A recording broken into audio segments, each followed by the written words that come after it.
एक समय की बात है, पहाड़ों और खेतों से घिरे एक छोटे से गांव में बहुत ही गरीब बूढ़ी औरत, जिसका नाम गौरी था, रहती थी।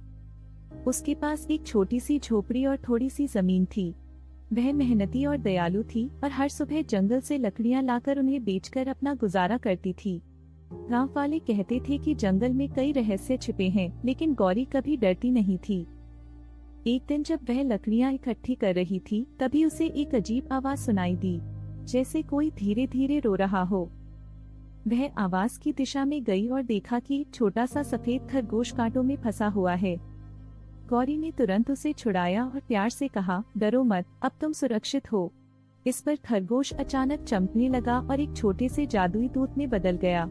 दूत ने मुस्कुराकर कहा, माँ, तुम बहुत दयालु हो।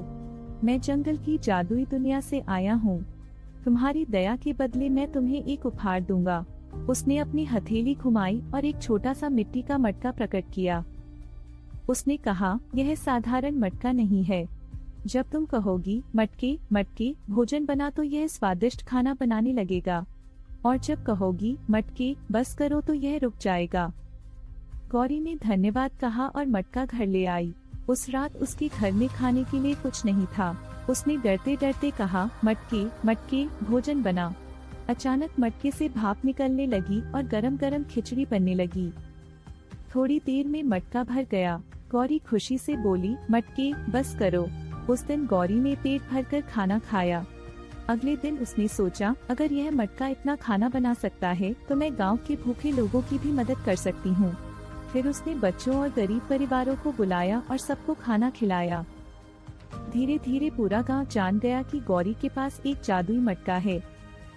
उसकी पड़ोसन राधा, जो बहुत लालची थी, ने सोचा, अगर यह मटका मेरे पास हो जाए तो मैं अमीर बन जाऊंगी।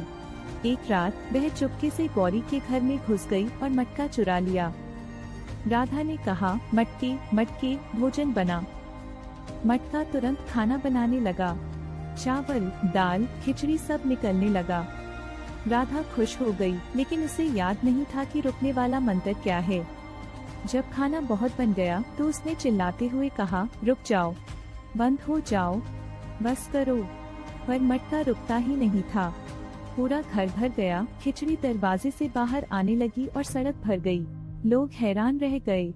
तभी गौरी वहां पहुंची। उसने तुरंत कहा, मटके बस करो। मटका अचानक शांत हो गया।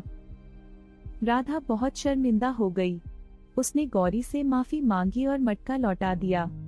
गौरी ने मुस्कुराकर कहा, जादू से ज्यादा जरूरी दयालुता और संतोष है। उस दिन के बाद गौरी गांव के सभी लोगों की मदद करती रही और उसका जादुई मटका हमेशा जरूरतमंदों के लिए खाना बनाता रहा।